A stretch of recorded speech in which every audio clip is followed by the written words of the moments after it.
I'm in the moment. I didn't know what to expect at first. I'm motivated, I'm excited. You're here. You're here. Just I hope you do have an empty notebook because it's going home filled. Come on, come on, come on. The moment I heard about it, I was like, I have to be there. And when he said, some of you might want to get your tickets, I got them. Took a lot to get out here because East Coast to West Coast, time zone changes, flights, but all worth it.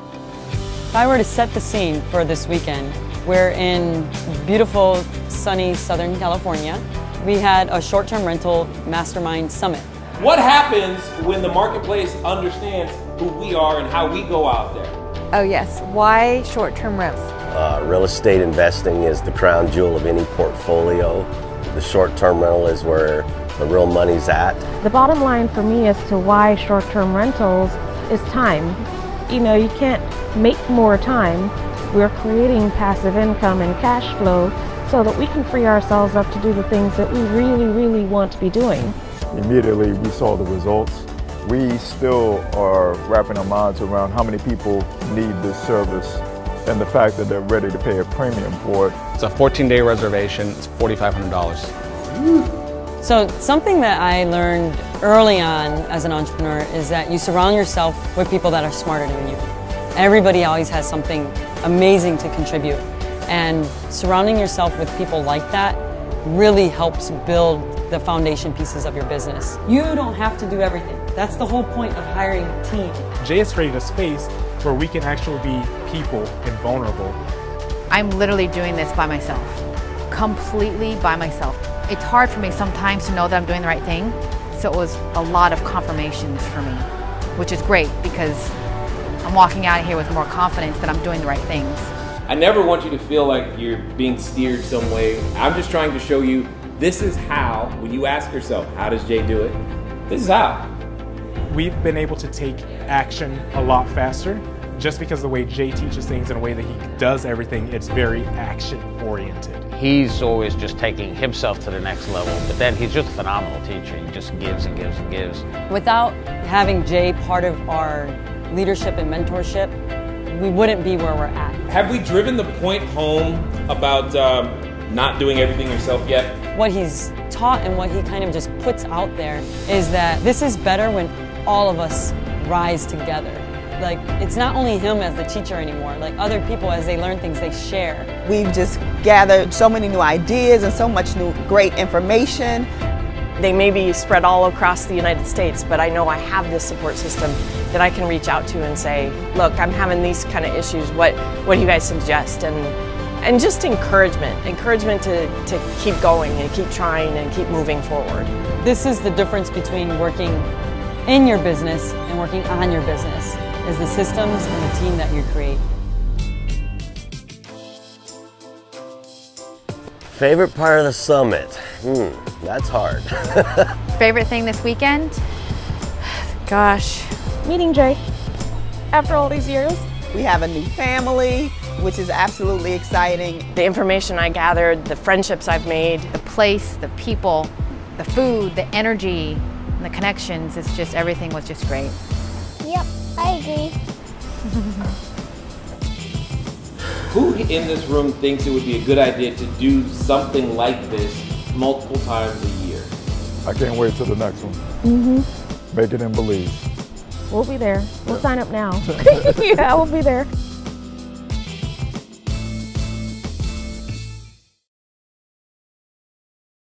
All right, everybody, how you doing? Hopefully you are doing well. I am back here, and there's Robert. He's here again. We are gonna answer your questions because that's what we do. We answer your questions on Tuesdays. For those of you here for the first time, welcome. We are doing something today we don't normally do. We are in not one, not two, not three, but 4 locations. All 3 of the Facebook groups and also on YouTube. Nothing will go wrong. Nothing. Well, something has already gone wrong. YouTube people, I know that you're here. I know that you're there. I unfortunately cannot see your questions. Sorry. Maybe that's the reason you get over to the free groups, because, hey, we have a free group. You can feel free to join it, and I can see your questions. But for those of you that are students, obviously, I got your questions right over there, and we will be doing our best to take them down in short order. As you guys know, this is typically how it works. I answer questions until the questions stop coming or we're out of time. It's rare that we end early, let's put it that way. So I am here to answer those questions, which means now is the time to start typing in the chat, of which I'm seeing it scroll, so that usually means something is going on over there. So that's pretty good. Excellent. And here's a little bit of information about me for those of you who may not know that type of stuff or care about that type of stuff. I've done real estate for quite some time, taught thousands and thousands and thousands of people. I've been around in the real estate space for a little bit, and we've been focusing recently on short-term rentals. And by recently, I mean the last 2 years. Actually, I'm coming up on 2 years now in this thing. 9 days. 9 days from now, it'll be 2 years. It'll be the 2-year anniversary of the time we hosted our very first person. 2 years ago. Who knew? Who would have known? Not me. It started out as an experiment. I didn't really know what was up, but it's all good. So, with that being said, I'm getting curious. Am I seeing all? Do you see anything different? I'm wondering if I'm not seeing the questions. I see some of the stuff, but I don't know if I'm seeing everything. And Dietrich says hello. How are you? Anthony, how are you doing? Dave is here. What's up? Candace. Hey, Candace. July 4th is come and gone. You said you were gonna quit your job. What's up, man? Come on now. We're waiting on you. Come join us. Freedom is fun. He agrees. Kilo, how are you? Can't wait to see you for the summit. Crystal, how are you? Jarrett, not sure if I've said hello to you before. Welcome. Anthony Rios, what's up? What's up, Tony? Hey, so that we're clear, Anthony, you know I'm going to see you on Sunday, right? So I expect you to make progress between now and Sunday. And progress, you can define it this time, but right now, I want to see some progress, some measurable action towards the results and goals. All right. Ladero is here. Who else? Who else? The young hustlers are here. Young. We're all young, Jared. I'm not even going to start about that. Not even going to go there. I'm just going to keep moving. Javon, I think I got that right. Javon and Chris, how are you guys doing? And then what's over here? Carlos. Hey, Brandon, what's up? And Josh Plotkin, how are you guys doing? There's a number of you. And again, for those of you on YouTube, I apologize. I just can't see. I know that you're there. Thank you for being here. Feel free to keep sharing, and hopefully we answer questions that you have from our members, and then you guys can get some more value out of that as well. Excellent. All right. Oh, here comes the questions. I see them now. Not sure how my response to a group got on here. I have no idea, Haya. Me either. But we're glad you're here. But yes. Anthony, where do I start to find private-owned units? That's a great question, Anthony. Now, with that being said, all of you know, all I'm going to do is repeat what's in our module, meaning module 1 of the mastermind literally says, do these things to find owner-controlled units. So here it is in quick order, Anthony. Number 1, decide who you want to serve. Inside the modules, we have the customer avatar sheet so that you can figure out. It's called Whom Do You Want to Serve? It's literally a sheet with a bunch of questions on it. Answer those questions. That'll help you determine what's number 2. What type of property and where that property needs to be, because that's really what you're now asking me. There is no wrong property other than the one that you just are trying to do a cash grab on. Don't do that. You want to think about who you want to serve. Once you know who you want to serve, it'll answer where in town, and it'll answer what type of property. Let me give you an example. Let's pretend I wanted to serve the Asian community in a town called Pasadena, and I knew that things that they travel, and then again, this is just habits. The Asian community tends to travel in groups, meaning they travel generationally. So by default, if I know these things, I'm going to want to position my property to be near what someone of that culture would like. That means their types of food shops, their restaurants, their grocery stores, etc. And I probably should have a 2-bedroom apartment, because a 1-bedroom will likely be seen or perceived as too small. And because it's seen or perceived as too small, then what you want to do is you want to put yourself in a situation to be able to make sure you can house all of the people that are required. And by housing all of the people that are required, that's mom, dad, kids, and grandma, because they're all traveling together. Now, here's the caveat with this this hypothetical 2-bedroom in Pasadena. We ain't got none of those. Yeah, nope, not at all. You would want to be aware of the fact, especially during your first month of operation, that the goal would be to break even. And if you do better than break even, you're crushing it. Especially if you weren't available the entire month, crushing it. Because what time? When are we talking about being available from? You know, just like after the first week. Yeah, only 3 weeks of the month. 3 weeks. So you're saying I can open up a 2-bedroom in Pasadena? Yep. And break even with only 3 weeks. Yes. Of my first 3 weeks of operation. Yes. That sounds like a pretty good deal to me. And you would probably still have 3 or 4 days of vacancy in that same month. Whoa. I know. Anyways, you should be totally fired up about that. Now, hypothetically, of course. So, with that being said, Anthony, when you are really clear on who you want to serve, you can know these things. Because, see, with a 2-bedroom, you also know that group does not travel, quote-unquote, last minute. They travel in advance. And because they travel in advance, that means instead of fretting about that first month, we should begin to focus on month number 2, because you know what? You've been around long enough, and that's where they're looking. These people are looking your 21 days, 30 days, 45 days out to actually make their reservations, because that's what they do. Question. Yeah. What can you be doing to get prepared for month number 2?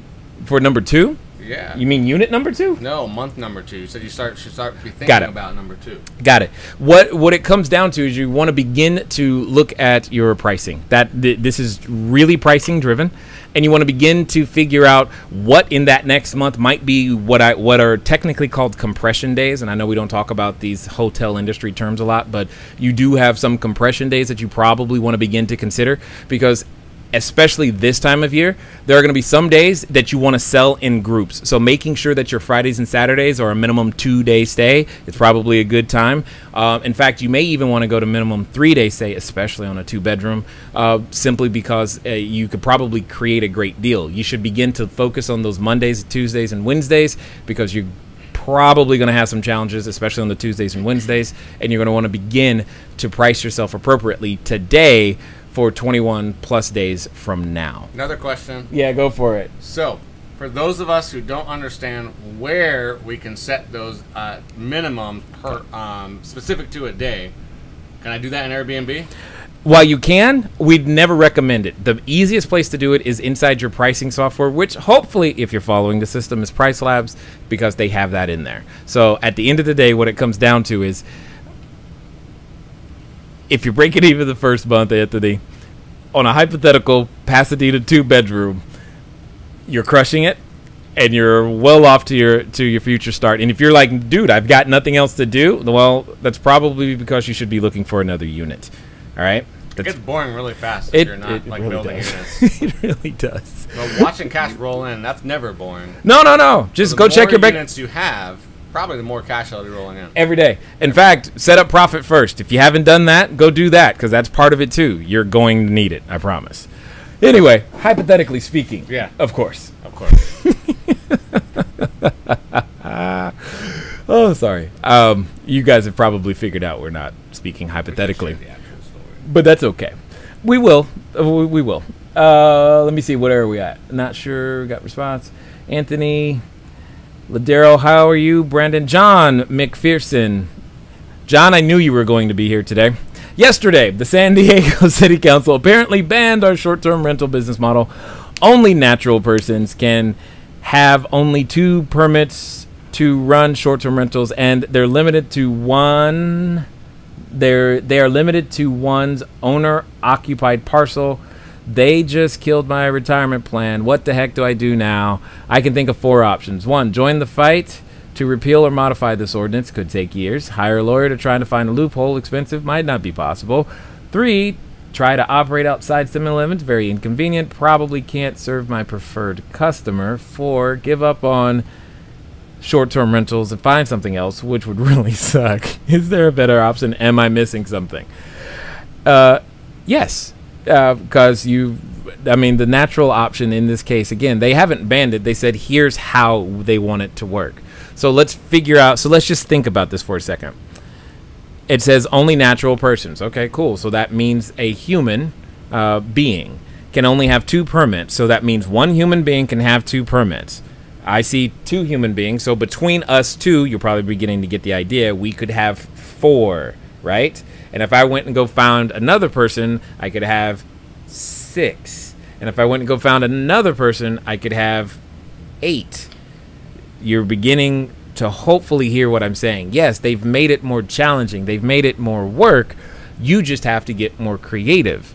That's all I see. And they are limited to one's owner-occupied parcel. Great. I think the owner-occupied parcel part is fine. That's not a problem.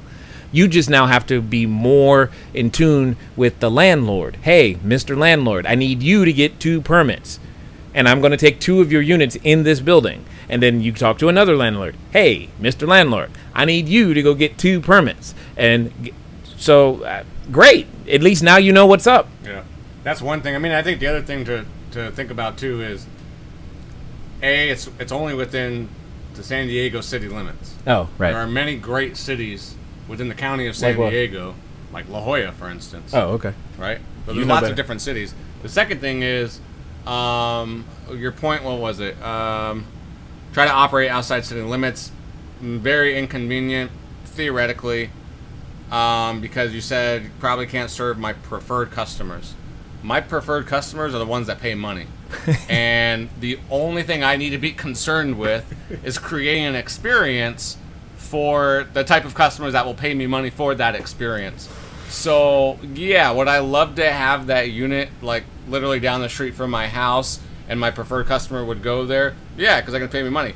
But if what I'm really saying is I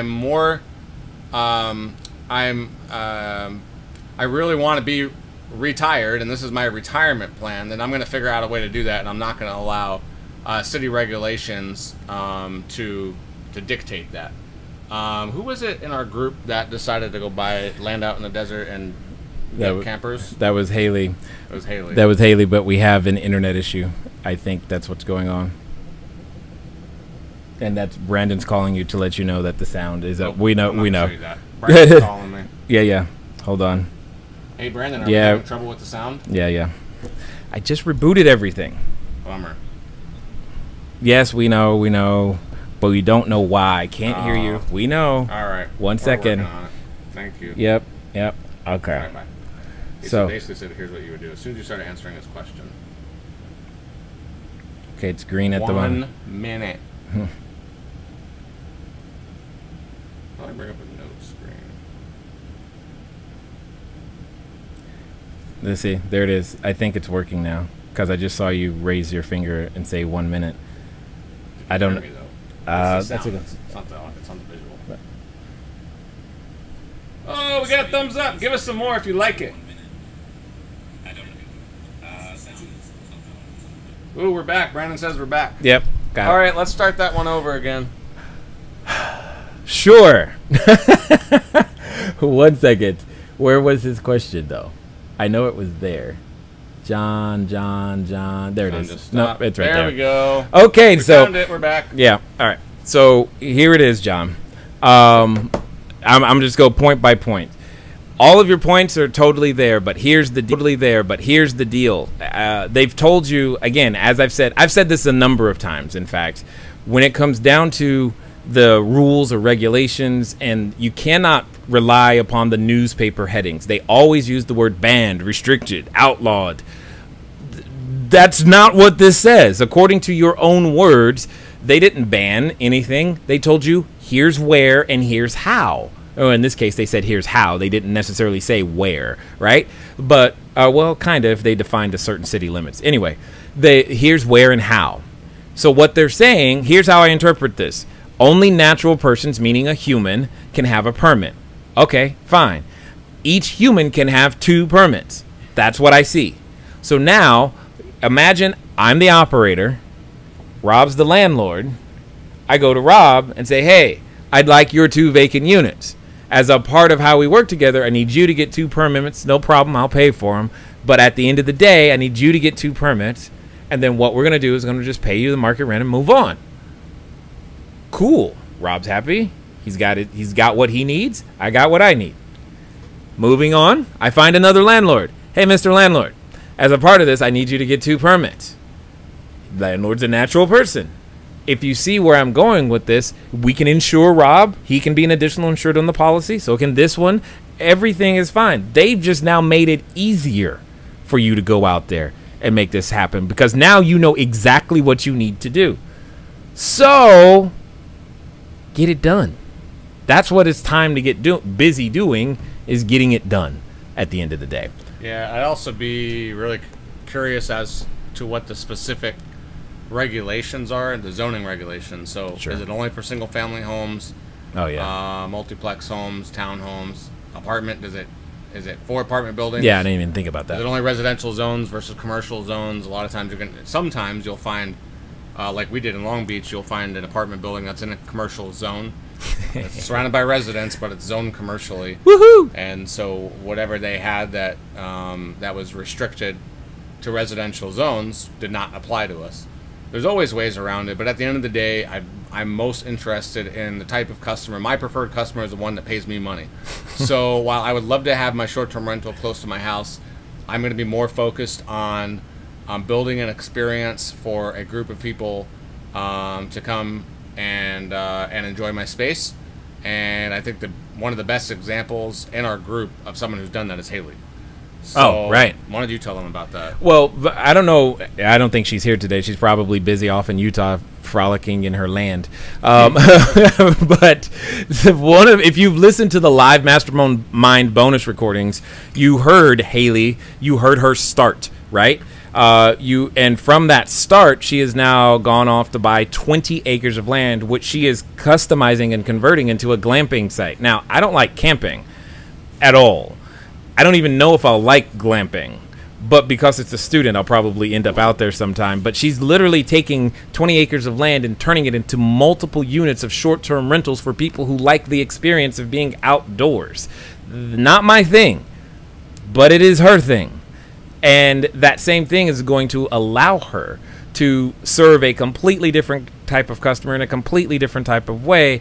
At the end of the day, my friend, you've just been told, here's where and here's how. Yes, I know you would have liked it to have been a certain way, but it's not going to be that way. This is why I've said to all of you, and I say again, there's a land grab happening.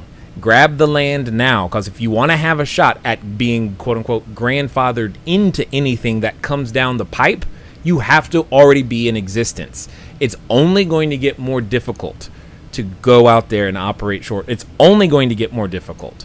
Right now it's easy, and that's okay though. But I like the difficulty because it keeps the scared people away, by the way, just so you know. All right, let's keep. Nothing ever worth doing is easy. No. Hey guys, hey Akila, audio is choppy. We figured it out. Is it just me? No, it's not. Heiko, Jarrett, can't hear you. Is the video okay? We got that. Sound. Something not related to sound.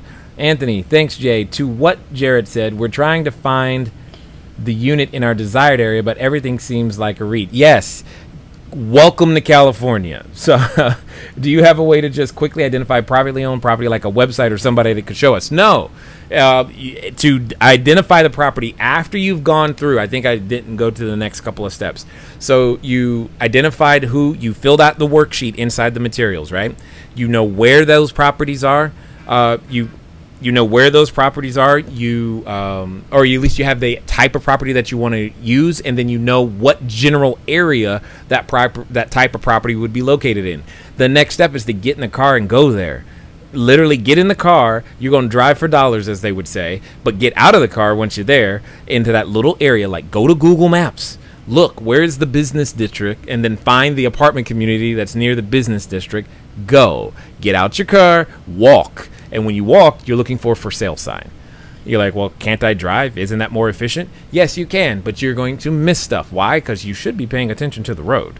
But that's a whole nother story. So get out the car, walk, have some lunch in a neighborhood that you think you know, so that you can go find those hidden gems that nobody's looking for, because there's tons of construction, again, especially in California and especially right now, that is happening, and you're looking for that 20 unit or smaller building that's under construction. It's very obvious. Really large dumpsters out front, the scaffolding, all that stuff is what you're after, but you gotta go to the area to see it. And one thing I would add to that with regards to the comment about REITs is remember that not every apartment community is a REIT. Right. There are large apartment communities that are privately owned, and all you got to do is look up who the owner of the property, what's the company's name of the apartment community that you're looking at, you're interested in, and you can find out real quickly whether or not it's considered a REIT. There you go. Audio's back. Aquila, we were offered 10 units with 4 start in one building and 6 in another. Okay, 4 in one building, 6 in another.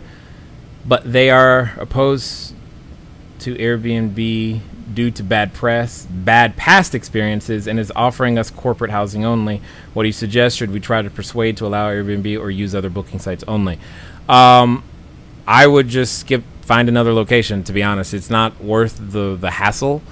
It's just not worth the hassle. Now, one of the things, so if you think the relationship is worth it, though, if you're willing to fight, then sure, help them understand that the difference in the past experience you had wasn't due to how the customer was acquired. It was due to the operator you had in charge.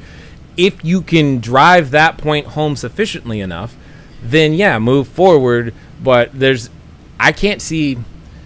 I wouldn't try to operate this without the marketing power of an Airbnb right now. I just wouldn't, unless you had been operating 3, 4, 5 years and you had some of the database stuff. Like, I know you're coming to the summit. Some of the stuff that I am personally going to be talking about, specifically marketing and pricing, that's going to be the 2 things. It's going to show you some techniques of how to take the individuals that are coming in to your units right now today and turn them into not only multiple visits, but also being able to target in a proactive manner to get more of those people. Could you imagine someone from a company? She's in Chicago. What's a big company in Chicago? I need a big company in Chicago. Okay, Google. What's a big company in Chicago? I found 50 on website roots.edu. Here are the first 3. Walgreens Boots Alliance. Walgreens is in Chicago. Boeing, Caterpillar. All right, tell Google to stop. Okay, Google, stop.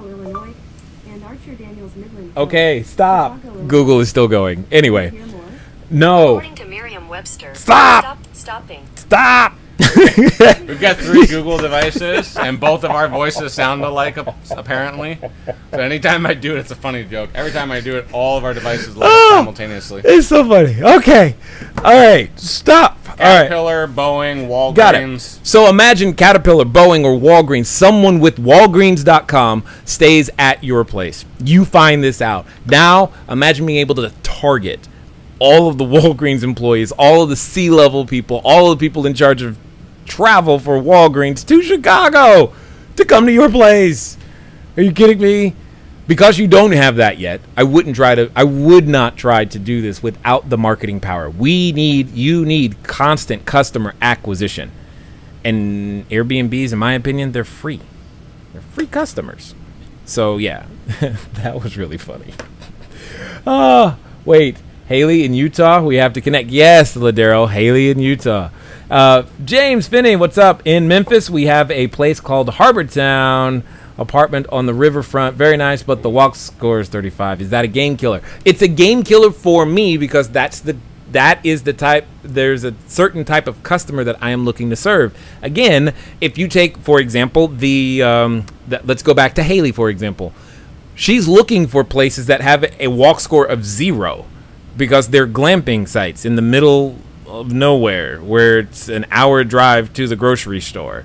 So just because the walk score is low doesn't necessarily mean it's it's a deal killer. It means, well, who are you looking to serve and what is the experience they're expecting? So I know for me, my customer would not be happy with that. The one caveat I'd put to the walk score, though, is if that's a brand new community area just developed, Oh, they that's could true. have, yeah, they could have a lot of That's stores, true. That's true. restaurants, That's true. cafes, bars that aren't necessarily chronicled in walk score yet. So apart from the 35 score, if you haven't been there already, just go down there and see how easy, like within a 3 to 5 minute time period, can you walk to multiple places. And additionally, Uber and Lyft are going to be your friend. Promote them. Use your Uber and Lyft codes, saying, hey, it's not exactly convenient to walk, but it's a 3-minute Uber ride. I mean, I've been to Memphis a lot, done a lot of investing in Memphis. Everything's within 10 minutes, no matter what side of town you're on. You know, so it's a very short Uber ride to wherever you're going, right? Unless, of course, the Grizzlies are playing, or, you know, because y'all kind of basketball nutty out there, and that's good. But if that's happening, you've got some challenges. But outside of that, for the most part, you know, you just use Uber to help make that happen. Let's look for some more questions in one of the other groups. Yep, here we go. Let's scroll back. Hey, Javon, I see you. Susan, what's going on? Yo, dudes, audio gone. Yes, we got that. We got the audio's gone. Got it. Lost audio after you just started. Jay. Nope. Where'd it go? I own Susan Robertson. I own and live in a sixplex. All short-term furnished units. Any upcoming issues for me to be aware of? Susan, I don't know where you are. You have to tell me where you are, like geographically. Because you could be anywhere in the world. So that you guys know, we have students as far away from me as Australia, which is, is it possible to get any further? I don't know. You know, Australia. So, if you're in Kathmandu. Yeah, maybe. I don't know. Might take longer to get there at least. Yes, definitely. So if you don't tell me where you are, I cannot assume, because I do not know. What is that? I'm 58. Own my $700,000 sixplex outright. Awesome. Live in the building. It stays rented well, but I don't like living in the area. Is it at all wise to sell and purchase another and a nicer without risking my income? No. That's not how I would do it. So if you're living in one, that means that's another short term. That's another short, right? So here's how this was going through my head. Southern Oregon, is that what she said? Medford, Oregon. Can you look up? I'm looking it up. But because I want to see some numbers. So in LA, here's what I know. A 1-bedroom is good for about $50,000 a year of revenue as a short-term rental. Okay. So I'm going to use LA numbers, but you can apply it to Southern Oregon as well. So, so in what I just heard when you say that says when you live in one, you are literally robbing your business of $50,000 a year. So now 102 degrees there today. Good Lord. It's 102 degrees in Medford? In Oregon? Medford, Oregon, 102. I figured it would rain too much, any of that. Anyway, so I wouldn't dare risk your income. You've got something that is paid for outright. That's wonderful. However, one of the things you are having a challenge with, I'm just making a generalized assumption, when a property gets paid off, you begin to have issues with taxes because you no longer have that mortgage interest deduction. And while it feels comfortable for you to have a $700,000 asset sitting out there, here's what I want to be really clear about with you, Susan. Would you leave $700,000 laying around on the street? The answer is probably no, okay? Because you know something is going to happen to it. While on one hand, I'd also have to ask you, could you use $500,000, $500,000, and go get another one of these? Because that's kind of how I see this working for you. In this particular idea, if that one sixplex is your income, you need more income. It's a good job. You've done a good job getting some inflation adjustable income because everybody needs that. I was just on a podcast talking about this very thing. And then at the stage of life that you're at, you need more of it faster because I'm just making generalized assumptions for people in your age bracket. They're being caught unaware about the rising cost of medical, to be very, very clear, because the stated inflation rate isn't actually the inflation rate for medical services specifically. And you're probably experiencing a challenge with food and electricity or energy as well. All of those things are things that are eating away at all of the hard work you've done.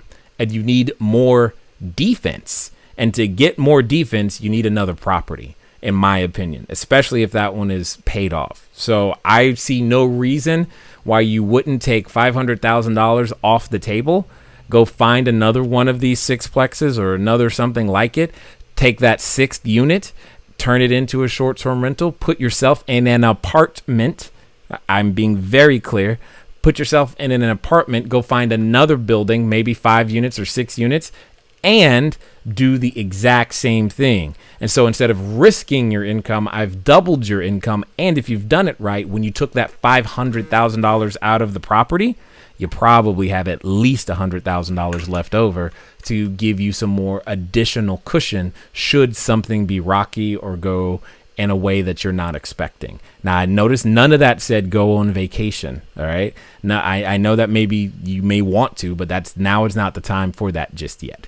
Right now, you've got to have enough assets in play to be able to sustain, because you got a good another 40, 50 years. I mean, medicine's keeping us alive for quite some time. You need to be thinking about that, or at least I would be thinking about that very, very heavily at this particular moment in time. Did you find anything else? Only that when I'm ready to go on vacation, Medford looks like the place I would want to go. That place looks bomb. Okay, there it is. We've learned about Medford, Oregon. There we go. Danny, what's up? How would you go about developing a relationship with a real estate holding company, allowing you to have access to their various properties? How would I go about it, Danny? I would go about it by starting a podcast and a YouTube channel and making sure I produced a significant amount of quality information that would end up in their hands, because one of you people who actually knows the real estate holding company would likely say, hey, look at this. Because that's how those leads have come to me. That's what I would do. How else would you do it, Jay? Talk to Robert. Because we know people. Usually at church. But that's a whole nother story. It really comes down to being referred into. You've got to be intentional about the referrals. You're not walking through the front door on this one. Yeah, and I'd also say that as you build your business, make sure that you are documenting everything, and you have an easy way to show profitability, performance of your units, things of that nature, so that when you do get in those conversations, you can show people that I have a viable business, a growing business, a thriving business, and we're looking to expand, and here's what that expansion is going to look like. Yeah. And Susan says, yes, exactly my concern. Susan, I know we've never actually talked. I've just talked to a lot of people in your age bracket who have a similar problem, and I made lots of generalizations and assumptions, but if they were correct, please use them, because as I'm concerned for you, I'm concerned for me, I'm concerned for the kids, I'm concerned for everybody having inflation adjustable income that allows you to buy real estate. And that's why I like short-term rentals, is because the income that they generate is so great that it actually allows more people to afford real estate and more of it, because we need a way to defend against we'll say less than favorable fiscal policy that isn't always working in the average person like mine and your favor. We need a defense, and sometimes our vote isn't a strong enough defense against those things, and we need to be prepared. We just need to be prepared, and this is a great way to make it happen. All right. So you were saying take 500,000 out of the existing building. That's exactly what I'm saying, Simone. 100%, because you would not. I mean, in essence, she has $700,000 sitting in the bank for all intents and purposes in an inflationary environment where the government is printing literally trillions of dollars, therefore making the dollars worth less constantly.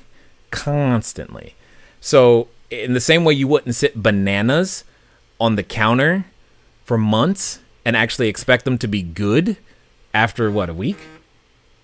Maybe not even that long? 10 days? Depending on whether or not you're in Medford, Oregon, and it's 103 degrees in your house. Good point. So so you wouldn't sit the bananas and sit there and actually expect them to still be good later. You knew you'd have to consume them. And this is the state of all fiat currencies, which is, if you can hear my voice, you have a fiat currency, whether you realize it or not. And what it comes down to is you've got to protect your purchasing power. Real estate's one of the best ways to do that. and that's why the suggestions are what they are. Okay. Thank you. And the best place to go on vacation. Got it. Okay, let's go look for more questions. Susan cannot hear. Yeah, we got that. Nobody could. She went to all 3 groups. Aiko, you're in all 3 groups. I just noticed that because you've said you couldn't hear me 3 times. All right. Well, more questions.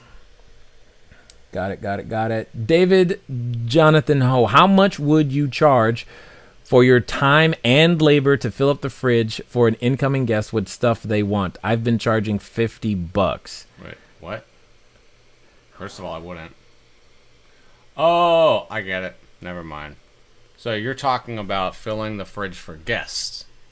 Way more than $50. Yeah, time is worth more. That's. I was like, hold on. I think he's talking about guests, but I'm still like $50 still sounds too little. Yeah, I might hire someone to do it. Like if they had a list, it could be easily ordered, and I could hire someone to go do it, and then I made just a $50 premium on that. Sure, but I mean that's going to be at least $125 service charge. And I'm going to mark up the food. Sorry, I just am. Or they can just order Amazon Fresh. Yeah, totally. Yeah. Do I have any short-term rentals in Memphis? I do not, but I know some of our members do. I'm assuming James Finney is one of them. Can we go back to that really quick, actually? The food? Yeah. Yeah. So here's what I'm thinking here. I want to find new ways that I can generate new revenue as quickly and easily as possible. That is a very labor-intensive service. Dave, that's true. Which is why I would consider not doing it at all unless they had an easy way from an app in the unit or some type of device that they could order it from, and you're just making $10, $15 spread, something like that. But they did the work of ordering the product and somebody else delivered it. Yeah. I personally would not go down the route of having anything to do with filling refrigerators. Yeah. Everything he said is 100% right. I've got a couple of models that I've penciled out, for lack of a better way of putting it. I've not tested any of them for that very reason, because that they're just very disruptive to the system right now. Yeah, I don't want anything that I'm having to do labor. Yeah. I can provide a service, a connection. Right. Anything I can do, I mean, I'll do whatever I can to make extra money on the reservation. But if it involves me physically going somewhere, or having to hire somebody to physically go somewhere, I mean, unless you're running a high-end house and someone's going to pay $200 for totally a different delivery, that's different. I'm in. Definitely hiring someone. They're definitely going to do it, and I'm definitely going to make $100, $200 spread on that. And well, in that high-end house, I'm also going to offer them a personal chef service. Yes, and then that's what I'm going to go. That's what I'm going to go for. Possibly there. even a driver. Yeah, absolutely. That's why I'm going to go there. But so Adrian, I don't know if you heard that, but hey, make it happen. Adrian's our high-end house guy. That's why I said that. All right. Ladero, looks like my questions keep disappearing. Probably. Jay, just an update. Short-term rental training weekend that I did a few weeks ago was a huge hit. We had over 50 guests in the room, and we are slowly becoming the go-to person on all things short-term rental. This is where I remind you, Ladero, you have an affiliate link. But yes, I know you know that, but hey, shameless plug. I make money on the affiliate link. That's all I'm saying. So, good job. I'm glad to know. And yes, this topic, every time people know that this is the topic, the room is always full. Every time.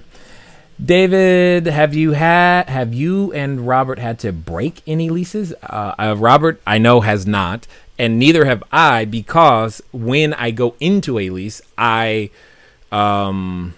negotiate an exit strategy, meaning if something changes, hey, Mr. Landlord, we are going to find you a traditional tenant, okay?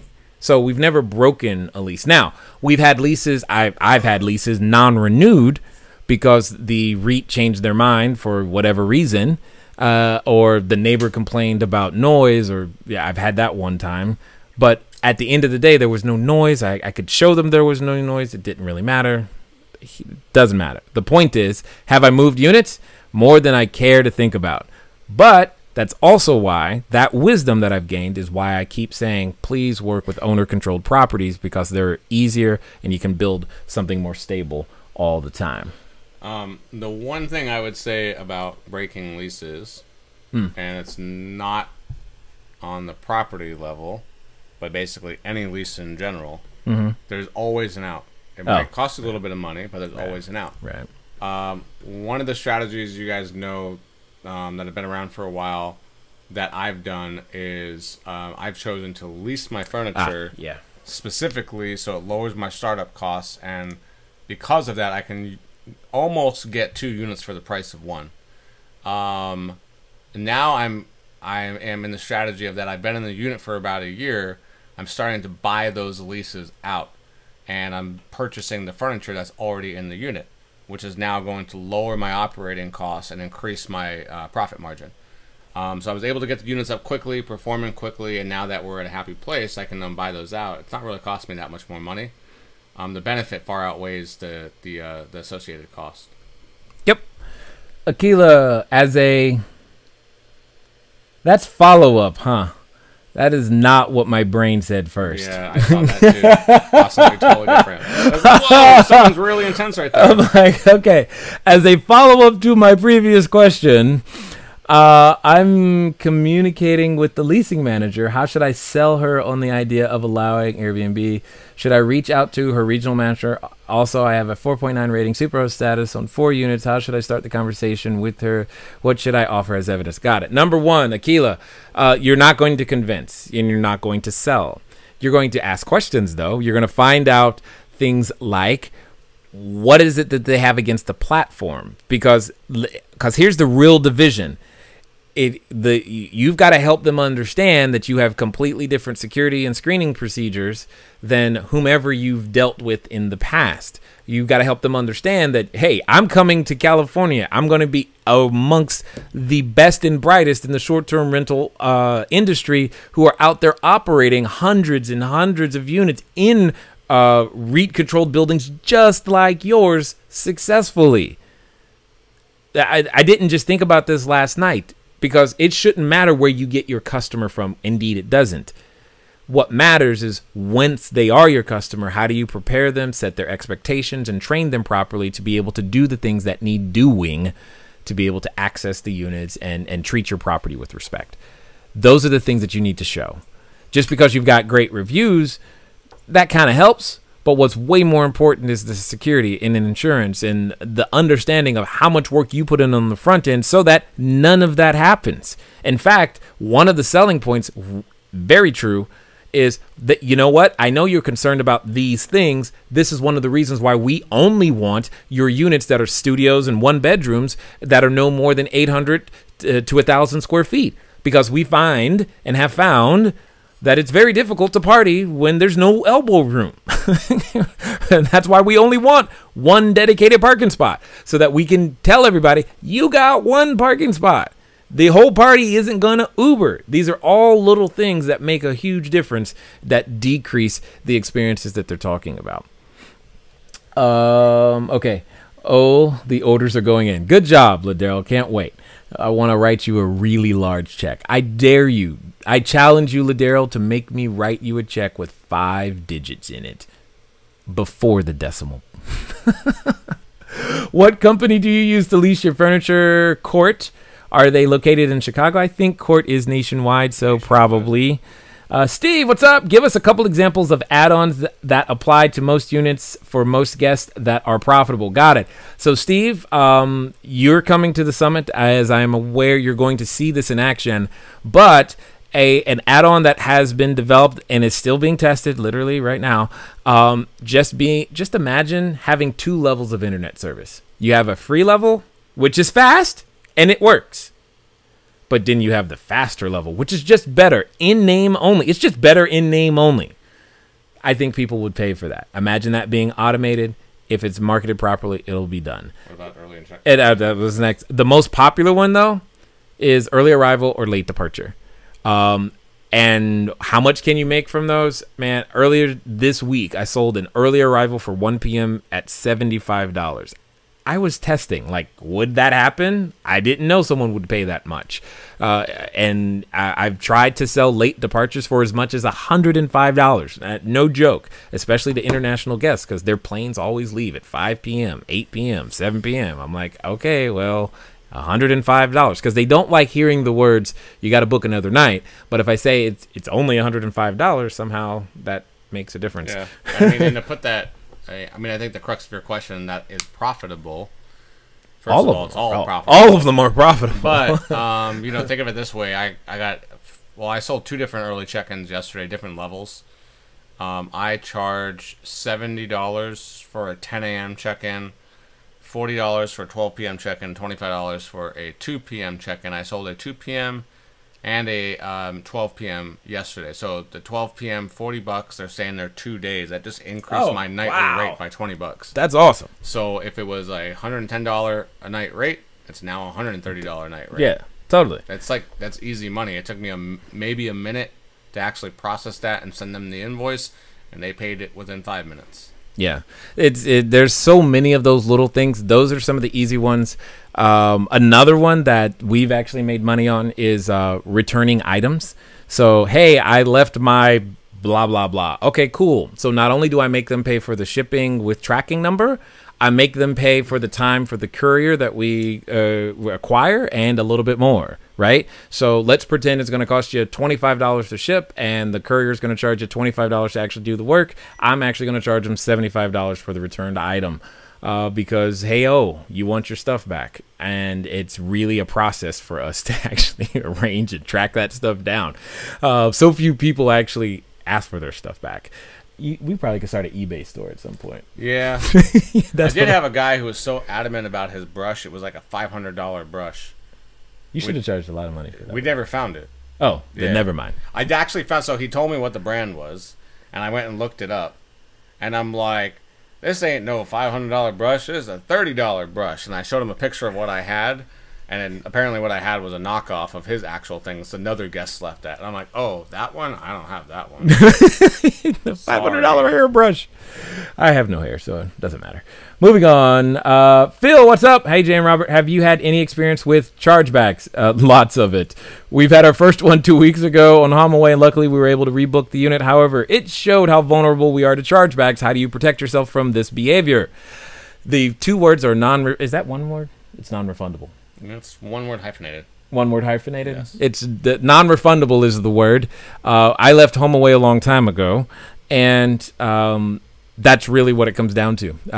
Non-refundable, and then especially if you're talking about reservations, because the only way you would be exposed to a chargeback in this particular case is going to be something that it was not on Airbnb or direct booking.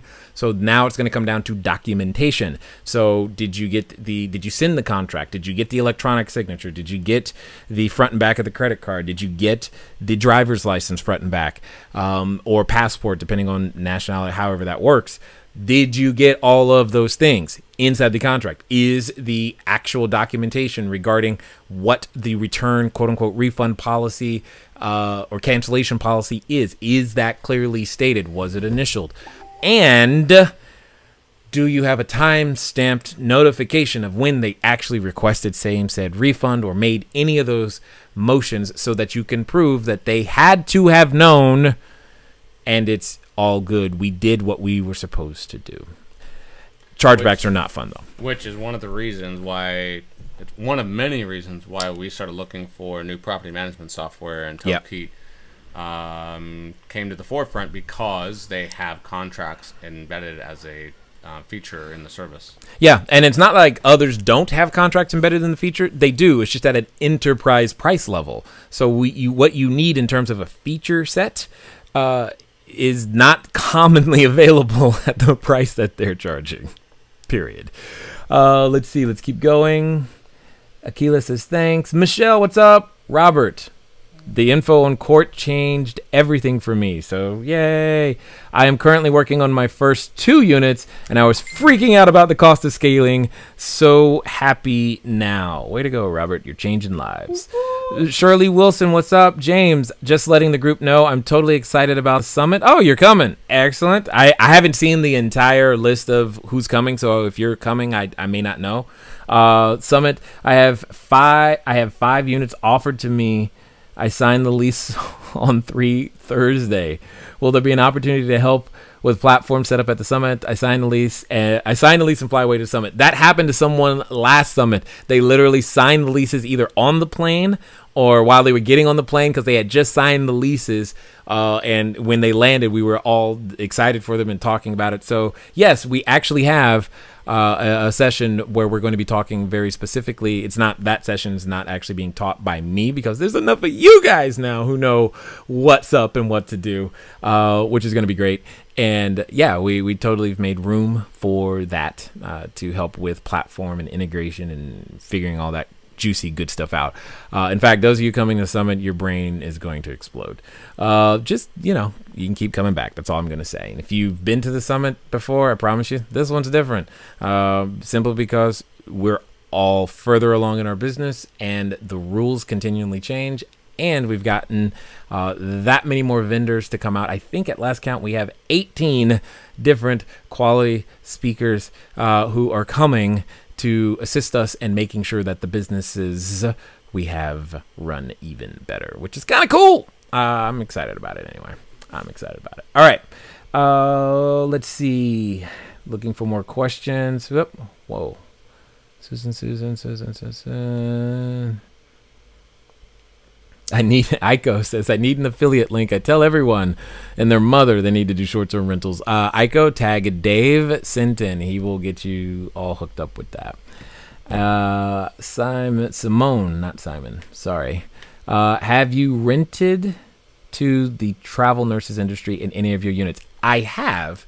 And that's usually been, I have a 2-bedroom in Costa Mesa. That's the one that's coming to mind first because I think that was the last time I served someone in that industry.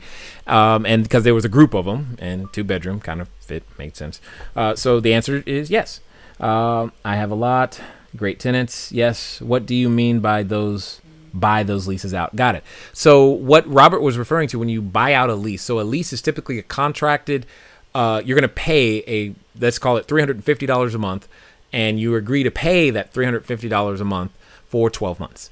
If for some reason during that 12-month time you say, hey, instead of me paying the rest of these lease payments, what I would love to do is go ahead and buy the furniture today. Say you pretend you're at month 5. You contact the company, say, hey, I'd like to go ahead and buy out my lease. So they're going to do some math. They're going to come back with the number. And they're going to say, cool, well, pay us $2,500. I'm making up the numbers, but pay us $2,500. You pay them the $2,500, your lease payments end, and you now own the furniture. Done. That's what he meant. Based on the cost to rent from court, how do you calculate your square foot startup cost if furniture is paid monthly?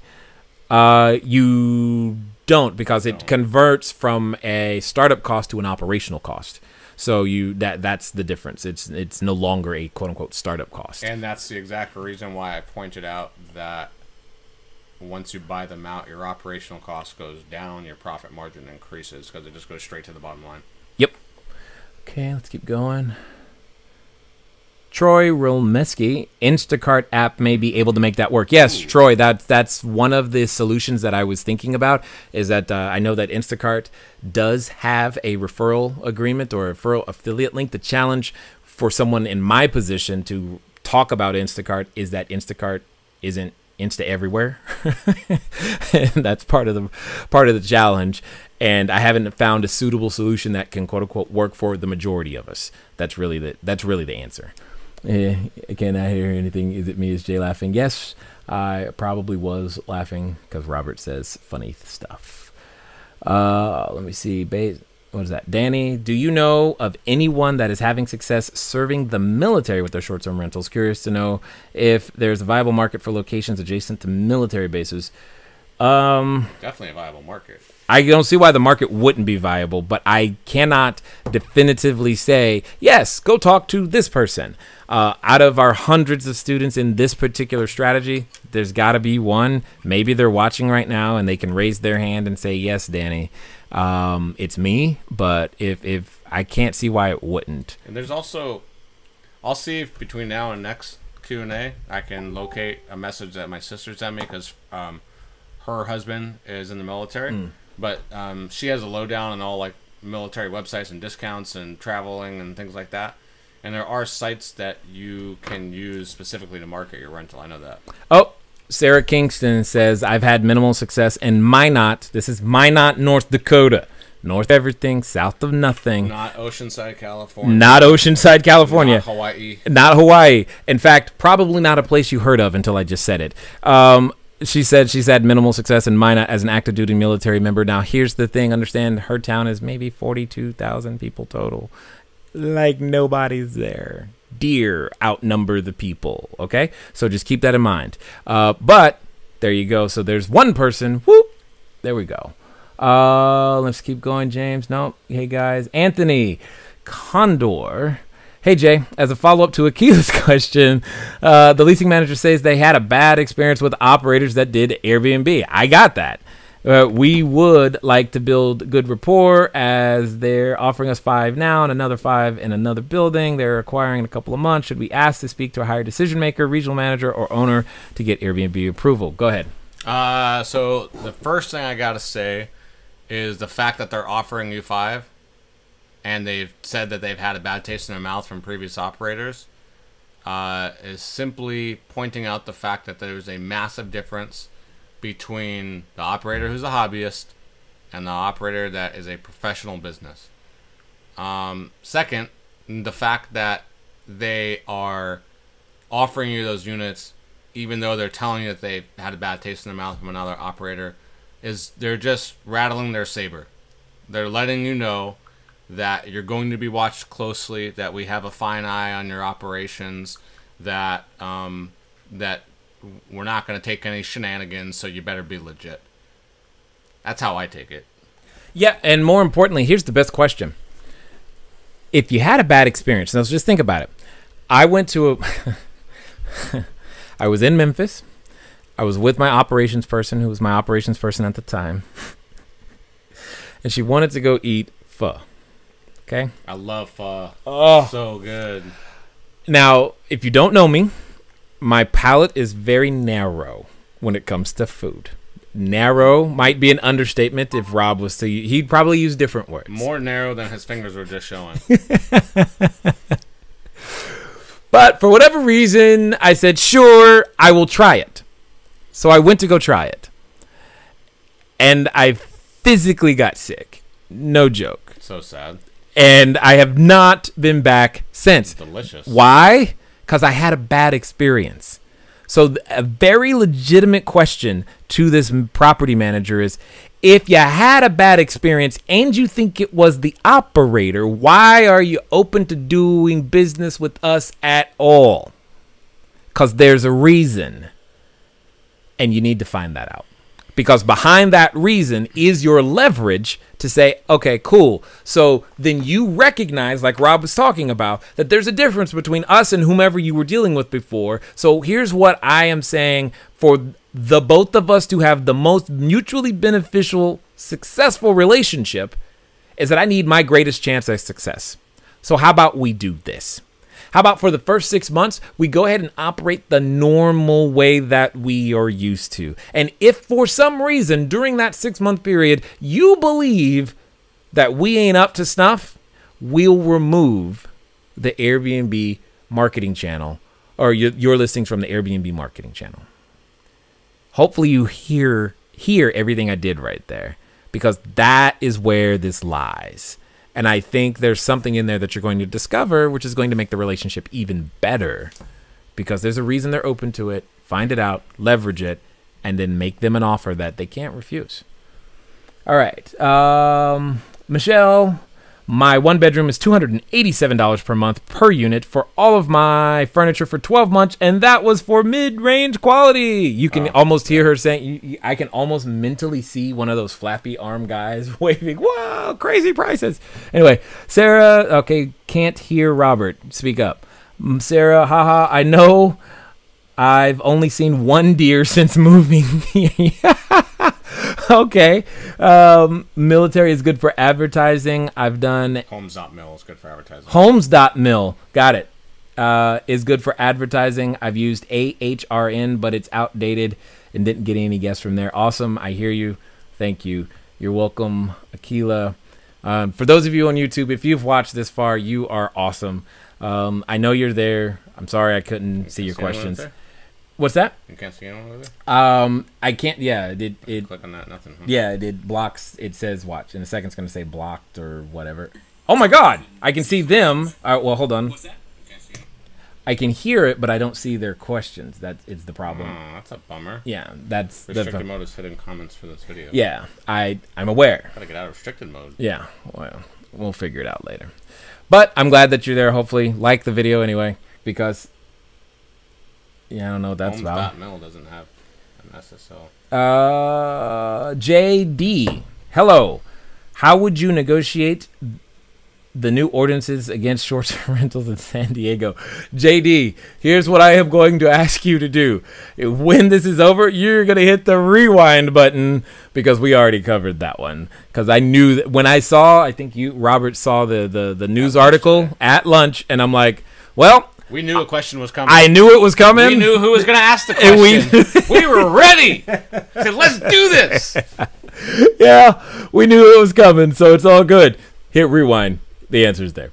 It's pretty funny. Okay, I see no more questions, and we're over time anyway. With that being said, for those of you, you've heard me mention a number of times about the summit. The summit is coming up July 26th through the 30th. Gotta go. If you've not been to Southern California, here's an excuse, because it's one of the few trips where you will come to Southern California, and what you learn while you are here will not suck money out of your pocket, but will make you more than you spend to actually get here. So please understand, now is the time to make it happen. We look forward to seeing you there. And more importantly, if you don't know what the summit's about, got a little video for you that I want you to play. I see it. Here it goes. In the meantime, guys, it's been fun talking to you today. Look forward to talking to you soon.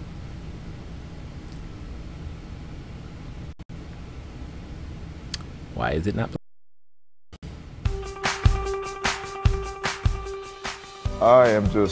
I'm in the moment. I didn't know what to expect at first. I'm motivated, I'm excited. You're here. You're here. Just I hope you do have an empty notebook because it's going home filled. Come on, come on, come on. The moment I heard about it, I was like, I have to be there. And when he said, some of you might want to get your tickets, I got them. Took a lot to get out here because East Coast to West Coast, time zone changes, flights, but all worth it. If I were to set the scene for this weekend, we're in beautiful, sunny Southern California. We had a short-term rental mastermind summit. What happens when the marketplace understands who we are and how we go out there? Oh yes, why short-term rentals? Real estate investing is the crown jewel of any portfolio. The short-term rental is where the real money's at. The bottom line for me as to why short-term rentals is time. You know, you can't make more time. We're creating passive income and cash flow so that we can free ourselves up to do the things that we really, really want to be doing. Immediately we saw the results. We still are wrapping our minds around how many people need this service and the fact that they're ready to pay a premium for it. It's a 14-day reservation. It's $4,500. So something that I learned early on as an entrepreneur is that you surround yourself with people that are smarter than you. Everybody always has something amazing to contribute. And surrounding yourself with people like that really helps build the foundation pieces of your business. You don't have to do everything. That's the whole point of hiring a team. Jay has created a space where we can actually be people and vulnerable. I'm literally doing this by myself, completely by myself. It's hard for me sometimes to know that I'm doing the right thing, so it was a lot of confirmations for me, which is great because I'm walking out of here with more confidence that I'm doing the right things. I never want you to feel like you're being steered some way. I'm just trying to show you this is how, when you ask yourself, how does Jay do it? This is how. We've been able to take action a lot faster just because the way Jay teaches things and the way that he does everything, it's very action oriented. He's always just taking himself to the next level, but then he's just a phenomenal teacher. He just gives and gives and gives. Without having Jay part of our leadership and mentorship, we wouldn't be where we're at. Have we driven the point home about not doing everything yourself yet? What he's taught and what he kind of just puts out there is that this is better when all of us rise together. Like, it's not only him as the teacher anymore, like other people, as they learn things, they share. We've just gathered so many new ideas and so much new great information. They may be spread all across the United States, but I know I have this support system that I can reach out to and say, look, I'm having these kind of issues, what do you guys suggest? And just encouragement to keep going and keep trying and keep moving forward. This is the difference between working in your business and working on your business, is the systems and the team that you create. Favorite part of the summit? That's hard. Favorite thing this weekend? Gosh. Meeting Jay after all these years. We have a new family, which is absolutely exciting. The information I gathered, the friendships I've made. The place, the people, the food, the energy, and the connections, it's just, everything was just great. Yep, I agree. Who in this room thinks it would be a good idea to do something like this multiple times a year? I can't wait till the next one. Make it and believe. We'll be there. We'll sign up now. Yeah, we'll be there.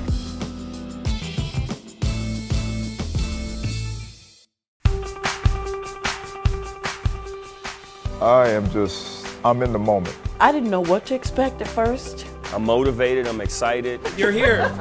You're here. Just I hope you do have an empty notebook because it's going home filled. Come on, come on, come on. The moment I heard about it, I was like, I have to be there. And when he said, some of you might want to get your tickets, I got them. Took a lot to get out here because East Coast to West Coast, time zone changes, flights, but all worth it.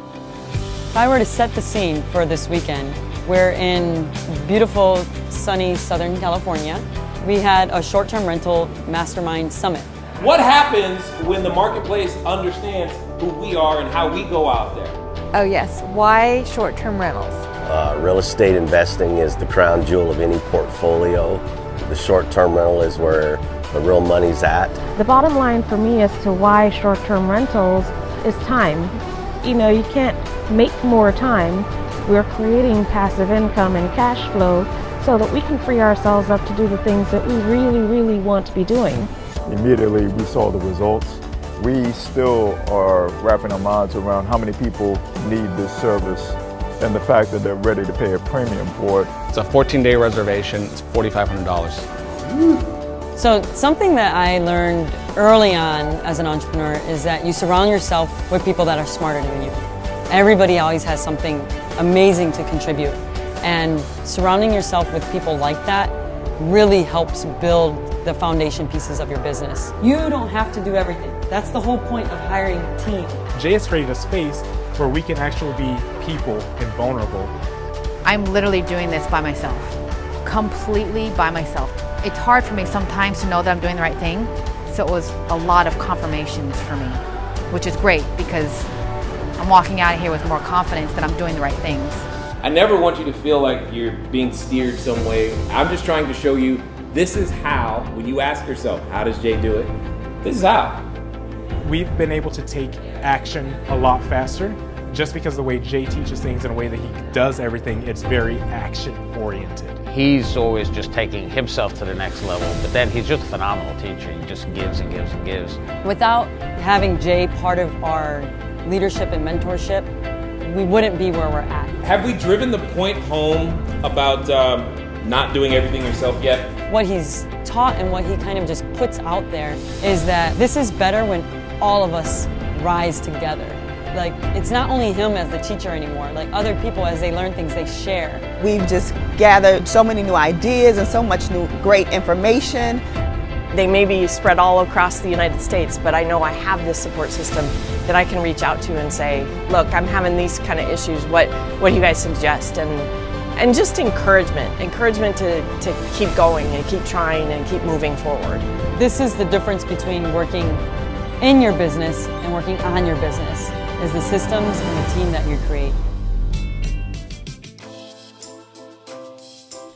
Favorite part of the summit?